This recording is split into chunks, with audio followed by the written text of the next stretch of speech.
Hello students, secondary school channel पर आपका स्वागत है। आज इस वीडियो में मैं आपको क्लास 9 का जो नंबर सिस्टम है वो ख़त्म करने वाला हूँ, क्योंकि 3 वीडियो इसका बन चुका है और ये लास्ट वीडियो है कॉन्सेप्ट के लिए। फिर सॉल्यूशन में हम लोग इसको देखेंगे कि सॉल्यूशन तो मैंने बताया ही है एनसीईआरटी से, और जो मेन क्वेश्चन होगा या हार्ड टाइप क्वेश्चन होगा उसको और अदर बुक से मैं बताऊंगा।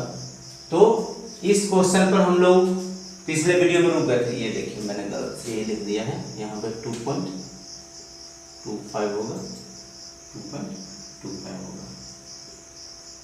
बताया था मैंने कि √3.5 या 4.5 किसी को भी कैसे डिनोट करना है, नंबर लाइन पे ज्योमेट्रिकली डिनोट करना है। तो सबसे पहले ए बी मैंने 3.5 लेंथ का खींच लिया लाइन, फिर 1 यूनिट का सी तक खींच लिया। तो और फिर यहाँ से यहाँ तक का मिड पॉइंट निकाल लिया मैंने, और फिर जहाँ से मिड पॉइंट निकाला ये रेडियस, इसको रेडियस मान कर एक सेमी सर्कल बना दिया। ठीक है, अब हम लोग देखेंगे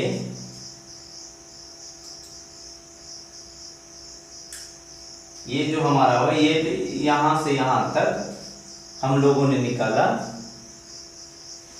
कि ए बी, तो हमारा जो ए ओ मैंने निकाला, ए बी तो हमारा 3.5 है, ए ओ मैंने निकाल लिया ये। अब अगर ओ बी मुझे निकालना हो तो O B is equal to मैं लिख सकता हूं A B minus A O. A B हमारा है 3.5 माइनस ए को कितना है 2.25, तो हमारा ये हो जाएगा 1.25। ओ बी हो गया 1.25, और ए ओ तो हम लोगों ने निकाला है 2.25, और ये भी ए ओ के बराबर होगा क्योंकि दोनों रेडियस ही है। ए ओ है वो या ओडी, ये पोर्शन और ये पोर्शन या ये पोर्शन तीनों बराबर होगा। OD is equal to 2.25। अब देखिए कि इसको हम लोग निकालेंगे कि ये वाला portion B D is equal to, हम लोग लिख सकते हैं 2.25 का होल स्क्वायर माइनस 1.25 का होल स्क्वायर। पाइथागोरस थ्योरम से h square is equal to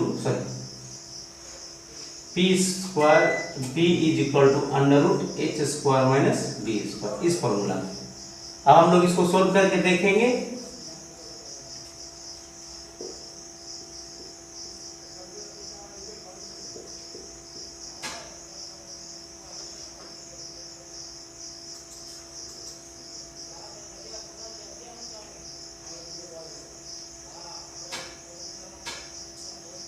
five 0.625 ये इसका आंसर होगा।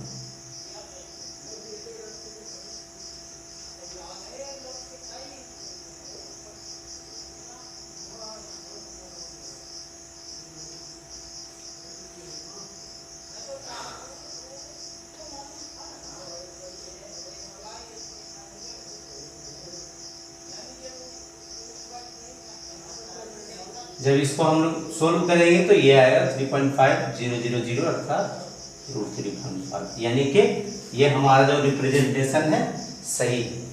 इसको चेक करने का एक तरीका हो गया।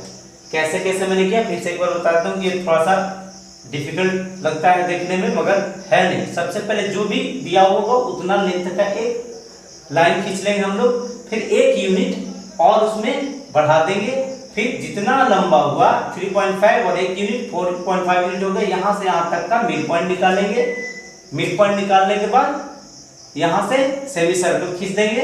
अब चूंकि हम लोग मिड पॉइंट निकाले हैं तो 3.5 प्लस 1 यूनिट करके AO यानी रेडियस हमारा हो गया है 2.25, और ये हो गया है मैंने निकाला है पूरे पोर्शन में से मैंने इस पोर्शन को घटा दिया, तो हमारा ये बचेगा जो कि मैंने यहाँ किया यानी कि 1.25।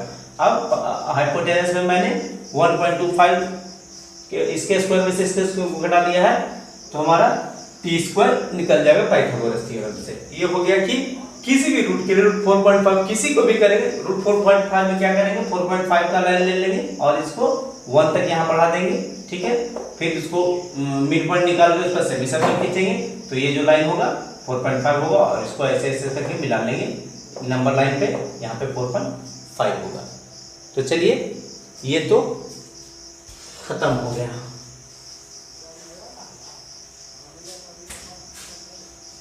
ये मैंने बताया कि कैसे इसको रूट 3.5 को नंबर लाइन पे कैसे लोकेट किया जा सकता है। अब है कि मान लिया जाए कि हम लोग बात करते हैं कि इरेशनल नंबर और रेशनल नंबर को एक साथ जोड़ने पर या रेशनल को एक साथ जोड़ने पर कौन सा नंबर प्राप्त होता है। तो सबसे पहले हम लोग बात करते हैं एक रेशनल नंबर और एक इरेशनल नंबर। एक रेशनल और एक इरेशनल में आप जान लीजिए जब भी किसी रेशनल और इरेशनल को हम लोग जोड़ेंगे तो हमेशा इरेशनल ही हमें मिलेगा। फिर से आप देख लेंगे इसको, जब एक रेशनल और इरेशनल को जोड़ेंगे तो हमेशा जो हमारा आंसर होगा इरेशनल होगा। डिफरेंस में भी सेम बात है, एक रेशनल नंबर में से अगर एक इरेशनल नंबर को हम लोग माइनस करेंगे तो भी हमारा आंसर इरेशनल होगा। मल्टीप्लाई में हमारा ये चेंज हो जाता है। अब है मल्टीप्लाई। तो मल्टीप्लाई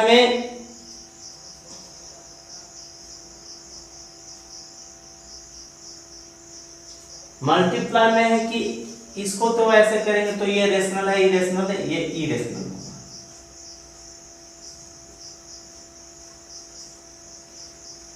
लेकिन हमेशा ये इरेशनल नहीं होगा। क्यों? क्योंकि 2 को अगर हम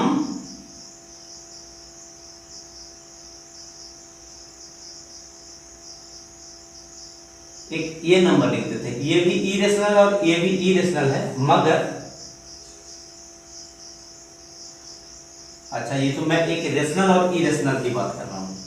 तो नॉन जीरो जो रेशनल हमारा होगा उसका कोसेंट यानी कि 0.333 और एक रेशनल नंबर इरेशनल नंबर कोई भी √3 इसका जो प्रोडक्ट होगा या कोसेंट होगा, मतलब कि डिवाइड करेंगे या मल्टीप्लाई करेंगे नॉन जीरो रेशनल। ये रेशनल है मगर नॉन जीरो है, इसका ये टर्मिनेटिंग नहीं है, ये 0.3333 होता रहेगा यानी 0.3 रेकरिंग, या इसको लिख सकते हैं 1/3 इंटू √3। तो ये प्रोडक्ट जो होगा एक नॉन जीरो रेशनल नंबर और एक इरेशनल नंबर को मल्टीप्लाई करने पर हमेशा इरेशनल नंबर मिलेगा। हाँ,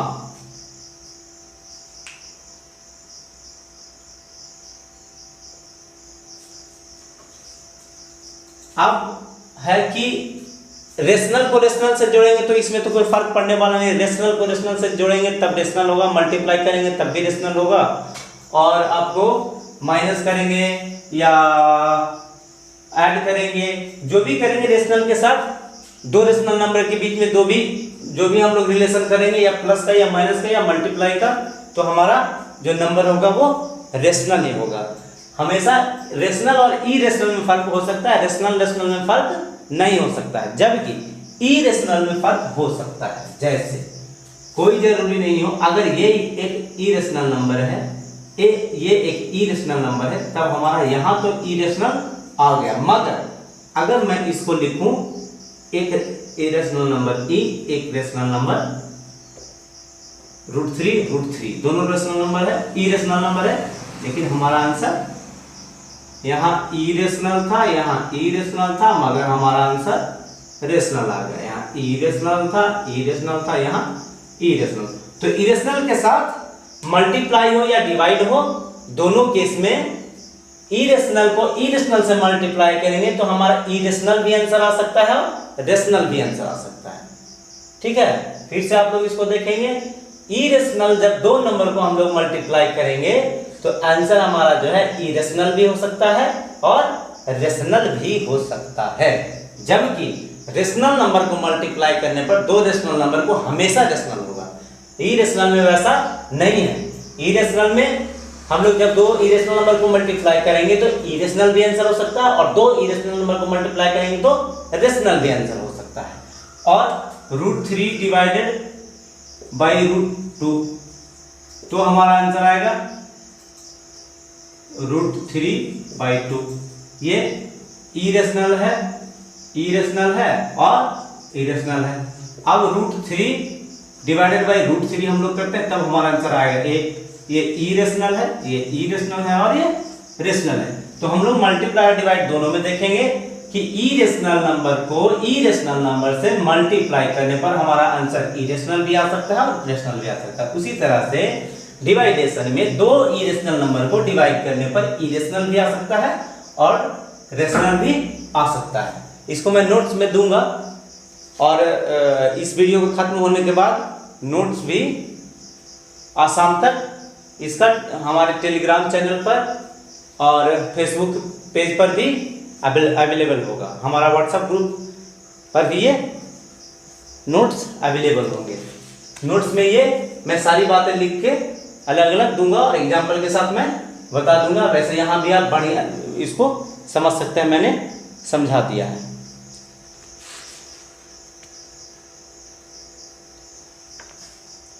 माइनस में भी वही होगा, जब दो नंबर या दो इरेशनल नंबर को माइनस करेंगे तो हो सकता है कि इरेशनल भी आंसर आया, रेशनल भी आंसर आया।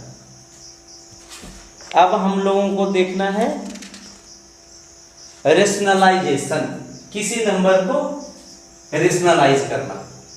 अब मैं एक नंबर लिखता हूं 1/√2। अगर इसको मैं कहूं कि नंबर लाइन पे लोकेट कीजिए, लोकेट 1/√2 ऑन नंबर लाइन, तो ये संभव नहीं है। हो सकता है हायर क्लासेस में संभव हो, मगर अभी संभव नहीं है कि इसको कैसे लोकेट किया जाए। तो इसका सबसे आसान तरीका है कि इसको हम लोग रेशनलाइज कर देंगे। रेशनलाइज कहने का मतलब है इसका इक्विवेलेंट फ्रैक्शन निकालेंगे। इक्विवेलेंट फ्रैक्शन निकालने में हम लोगों ने क्या देखा था कि जिस नंबर से नीचे हम मल्टीप्लाई करेंगे उसी नंबर से ऊपर मल्टीप्लाई करेंगे। 2/3 में अगर मैं 3 से मल्टीप्लाई यहाँ करता हूँ, 3 से यहाँ करता हूँ तो 6/9 होता है, जो कि 2/3 के, फिर इसको 2 3 से 3 9 कर देंगे तो ये 2/3 के बराबर ही है। उसी तरह से मैं इसको √2 से मल्टीप्लाई कर देता हूँ और इसको भी √2 से मल्टीप्लाई कर देता हूँ। √2 ही से क्यों?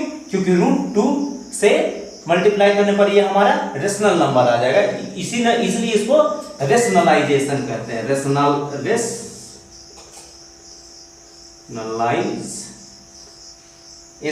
रेशनलाइजेशन होगा। इसको रेशनलाइज करना था 1/√2 को, रेशनलाइज 1/√2 तो कैसे करेंगे? ऐसे √2 से मल्टीप्लाई कर देंगे तो हमारा ये आंसर आ जाएगा 2 और ये हमारा आंसर आ जाएगा हमारा √2। अब इसको हम लोग आराम से नंबर लाइन पे दिखा सकते हैं। कैसे? जो भी √2 आएगा, मैंने बताया था इस नंबर लाइन पे ऐसे करके, ये जो हमारा था √2 आएगा 1 1 और ये हमारा यहाँ पे आएगा √2। तो इसका जो मिड पॉइंट होगा यहाँ से लेके यहाँ तक का आधा पॉइंट जो होगा √2/2 होगा। √2/2 का मतलब ही होता है 1/2 इंटू √2, यानी √2 का आधा। तो हम लोग को रेशनलाइजेशन की जरूरत इसलिए पड़ती है।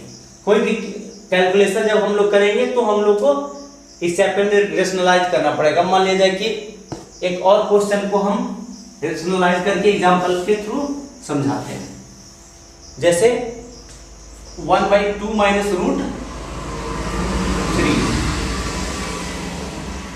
देखिए, तो इसको रेशनलाइज करना है तो हम लोग मल्टीप्लाई करेंगे इसको 2 + √3 से, 2 + √3 से। अब आप ये कर सकते हैं, ये तो आपको समझ में आ गया होगा कि इक्विवेलेंट फ्रैक्शन है, मल्टीप्लाई ऊपर नीचे सेम कर रहे हैं तो कोई फर्क नहीं पड़ेगा। अब 2 प्लस रूट 3 से ही क्यों? क्योंकि ये हमारा a माइनस डी और a प्लस डी के फॉर्म में आ गया और इसको कैलकुलेट करने पर हमारा आंसर 1 आ जाएगा, जो कि रेशनल नंबर है, जो कैलकुलेशन को आसान बना देगा। यानी कि यहाँ पे हो जाएगा 2 प्लस रूट 3, यहाँ पे हो जाएगा 4 यानी a square minus b square 3, यानी हमारा इसका जो आंसर होगा 2 plus root 3 by 1।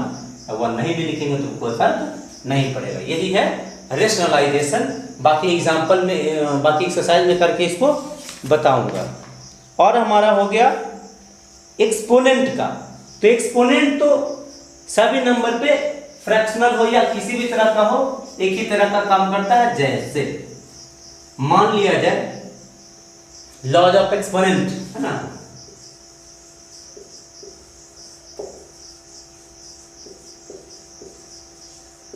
Laws of exponent देखेंगे कि हम लोग अगर a to the power b into a to the power c करेंगे तो क्या आंसर आएगा। तो ये मल्टीप्लाई हम लोग देख लेंगे कि अगर बेस सेम है तो हम लोग पावर को जोड़ देंगे।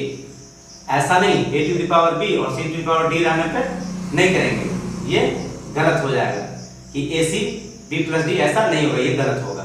ठीक है, तो हम लोग देखेंगे ये बराबर है a to the power b plus c, इसको कर देंगे। इसका एग्जांपल हम लोग देख लेते हैं 2 to the power 5 into 2 to the power 7 is equal to 2 to the power 5 plus 7, हमारा 2 टू द पावर 12 आ जाएगा।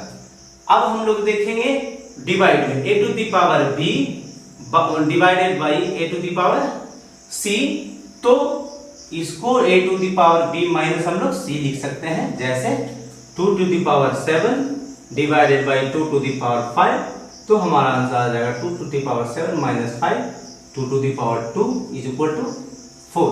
ठीक है, ये हमारा आंसर होगा। इसमें भी ध्यान रखेंगे कि बेस सेम होना चाहिए, ये दोनों सेम होना चाहिए। अब अगर एक और है a to the power b और a to the power c, दोनों सॉरी ये नहीं, a to the power c into c to the power b हो, तो दोनों अगर सेम हो ऊपर का पार्ट, तो हम लोग इसको देखेंगे पावर दोनों सेम हो तो इसको हम लोग ac to the power b लिख सकते हैं। कहने का मतलब a to the power b है और c to the power b है। एक हो गया ये। और सबसे इंपॉर्टेंट क्वेश्चन जैसे ये हो गया 2 to the power 4 into 3 to the power 4 हो, तो इसको हम लोग लिख सकते हैं 2 3 6 टू द पावर 4। ठीक है, ये हो गया। और एक सबसे जो इंपॉर्टेंट है कि क्लास में बच्चों को बता दिया जाता है कि किसी भी नंबर पे अगर पावर 0 हो तो वो 1 होगा। अब ये कैसे होगा ये कहीं पे भी नहीं बताया जाता है। मैं आपको बड़े आसानी से ये समझा दूंगा कि किसी भी नंबर के पावर 0 का वैल्यू 1 होता है, चाहे तो वो 100 टू द पावर 0 भी हो, ये 1 होता है। 1 होता है जो सब बताते हैं, लेकिन ये नहीं बताते कि कैसे होता है। मैं आपको ये प्रूफ करके बताऊंगा, देखिए कि कैसे होता है। अगर a to the power 0 is equal to 1 है, a टू द पावर 0 को मैं क्या लिख सकता हूं, कुछ भी, जैसे a to the power 2 minus 2, 3 minus 3, 0 को कुछ भी लिखा जा सकता है। हम लोग जानते हैं कि माइनस पावर कब होता है, ये रूल देखिए डिवाइडेशन का, कि जब सेम बेस हो तो पावर माइनस हो जाता है। यानी इसको हम लोग a to the power 2 divided by a to the power 2 लिख सकते हैं, क्योंकि डिवाइड में ही सेम बेस रहने पर पावर जो है माइनस होता है। इसको इस रूप में हम लोग लिखेंगे तो ऐसा भी लिख सकते हैं a to the power 2 divided by a to the power 2, हमारा आंसर आएगा 1।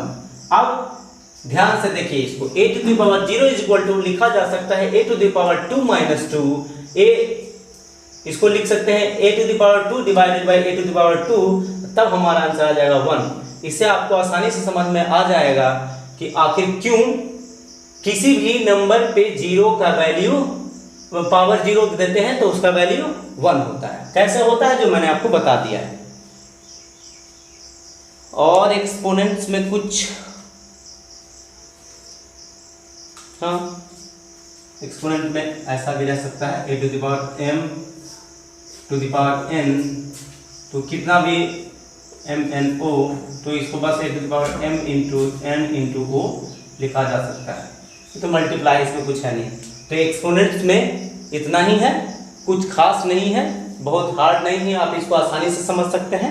और मैं एक ये कहूँगा कि अगर आपको, हाँ एक और है, देखिए ऐसा आ जाता है a to the power m by n, है ना, तो इसको कैसे लिखेंगे? तो इसको लिखेंगे a to the power m हमारा यहाँ होगा और 2 ऐसे होगा, जैसे इसको हम लोग इस रूप में भी लिख सकते हैं, a 4 टू द पावर 3/2 का अगर आंसर निकालना हो तो हम लोग लिखेंगे सबसे पहले 4 टू द पावर, तो 3 यहाँ होगा और 2 यहाँ होगा, जो फ्रैक्शन होगा वो यहाँ होगा, ठीक है। फ्रैक्शनल पार्ट यहाँ होगा और ऊपर का पार्ट एक्सपोनेंट में ऊपर पावर में चला जाएगा। तो ये तो आसान हो गया, यानी कि स्क्वायर रूट निकालना है। अगर यहाँ 3 रहता क्यूब रूट निकालना रहता है, तो स्क्वायर रूट निकालना है, मतलब हर एक 4 में से एक 4 निकल जाएगा, यानी 3 4 है तो 3 4 में से एक 4 में से एक 2, यानी 2 4 में से 2 2 और 3 4 में से 3 2। अब इसका आंसर हमारा हो जाएगा 8। कुछ नहीं है, इसको आसानी से समझेंगे। इसका अगर वैल्यू निकालना हो तो जो फ्रैक्शनल पार्ट में डिनोमिनेटर होगा वो रूट के साइन में हो जाएगा और ये जो होगा वो पावर पे चला जाएगा। अब 2 है तो हम लोग को स्क्वायर रूट निकालना है, स्क्वायर रूट हम लोग निकालेंगे तो इसका आंसर ये होगा। अब हम लोग का एक्सपेरिमेंट खत्म हो गया। अब मैं बताता हूँ आपको, अब तो खत्म ही हो गया, कुछ बताने की जरूरत मेरे हिसाब से नहीं है। हो सकता है कि कुछ छूट जाए तो आप क्या करेंगे, कमेंट सेक्शन में वीडियो के जाके पूछ लेंगे। मैं कमेंट चेक करता रहता हूँ, अगर कोई बच्चे पूछेंगे तो मैं उनका डाउट फिर से क्लियर करूँगा। और नोट में भी आप देख के समझ सकते हैं, नोट से भी अगर कुछ नहीं समझ में आया तो आप हमारे कमेंट सेक्शन में जाके यूट्यूब चैनल के पूछ सकते हैं या सेकेंडरी स्कूल टेलीग्राम चैनल पे भी पूछ सकते हैं। और हमारा फेसबुक पेज भी है जिसका लिंक वीडियो के नीचे दिया हुआ रहता है। तो हमारा 9 चैप्टर का 9 क्लास का पहला चैप्टर यानी नंबर सिस्टम का कॉन्सेप्ट यहाँ पे खत्म होता है। सॉल्यूशन भी जल्दी अवेलेबल होगा। तो आज के वीडियो में इतना ही। लास्ट में वही कहूँगा मैं, सब्सक्राइब करें मेरे चैनल को, शेयर करें ज़्यादा से ज़्यादा और लाइक करें ताकि ज़्यादा से ज़्यादा बच्चे मेरे वीडियो से लाभ उठा सकें। अभी तो वैसे भी आप लोगों को ये कोई भी वीडियो, मैंने कहूँगा मेरा ही वीडियो, पढ़ाई से रिलेटेड वीडियो देखना ही चाहिए, क्योंकि घर में बैठे बैठे पढ़ाई पूरी तरह से कोरोना ने गर्क करके रखी है। इसलिए हम लोगों को अगर बढ़ते रहना है तो पढ़ते रहना है, इसलिए पढ़ते रहें। गुड बाय, धन्यवाद।